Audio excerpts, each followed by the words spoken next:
करणार महाविकास आघाडी की महायुती हे पाहणं अतिशय महत्त्वाचं आहे। आता आपण जाऊया थेट पुण्यामध्ये। आमचे प्रतिनिधी रोहन कदम सध्या आपल्या सोबत आहेत। रोहन, खरं तर पुण्यामध्ये यंदा थोडंसं भावनिक वातावरण पाहायला मिळालं होतं। अजितदादा यांचं निधन झालं होतं, त्यामुळे पुण्यामध्ये नेमके राष्ट्रवादी सरस ठरते असं चित्र पाहायला मिळतंय का? काय दृश्य?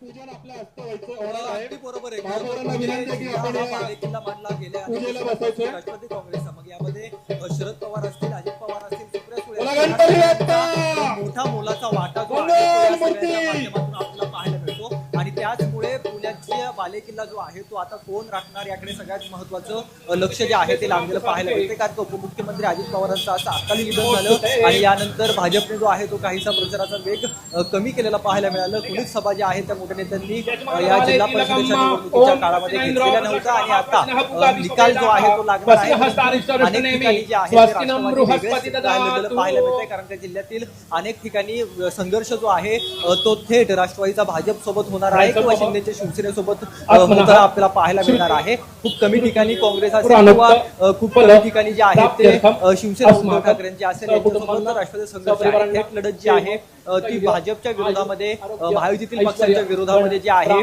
ती अजित पवारांच्या राष्ट्रवादीची झालेली आहे। त्यामुळे नेमकं आता या सगळ्या घटनेनंतर किंवा अकाली निधनानंतर मतदारांनी काय नेमका कौल जो आहे तो दिलेला आहे हे पाहणं महत्त्वाचं आहे। आता हे सगळं बॅलेट बॉक्स जे आहे ते ओपन करून निवडणुकीच्या प्राथमिक कलाला जी आहे ती आता सुरुवात होते। अगदी थोड्या वेळामध्ये अगदी काही क्षणामध्ये जे आहे ते या सगळ्याचे प्राथमिक निकाल जे आहेत ते आपल्या हाती येणार आहेत। त्यामुळे हे पाहणं महत्त्वाचं असणार आहे की नेमका गड कोण राखणार आहे कारण का अनेक ठिकाणी अनेक मातब्बर नेत्यांचं भवितव्य जे आहे ते पणाला लागलेलं आहे।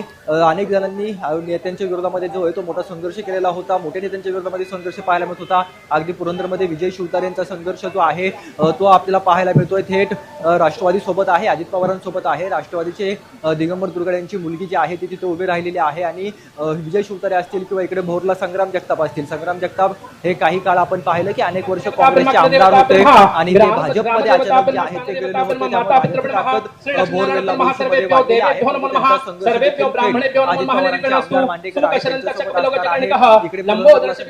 नक्कीच रोहन, त्यामुळे पुणेकर, पुणे जिल्ह्यातला कल नेमक्या कोणत्या बाजूने जातो हे पाहणं महत्त्वाचं। आता आपण जाऊयात शिरूरला। आमचे प्रतिनिधी अमोल दरेकर सध्या आपल्या सोबत आहेत। अमोल, खरं तर शिरूरमध्ये माजी आमदार अशोक पवार यांनी यावेळी पूर्ण ताकद लावल्याचं पाहायला मिळालं होतं। तिथे महायुतीची नेमकी काय स्थिती?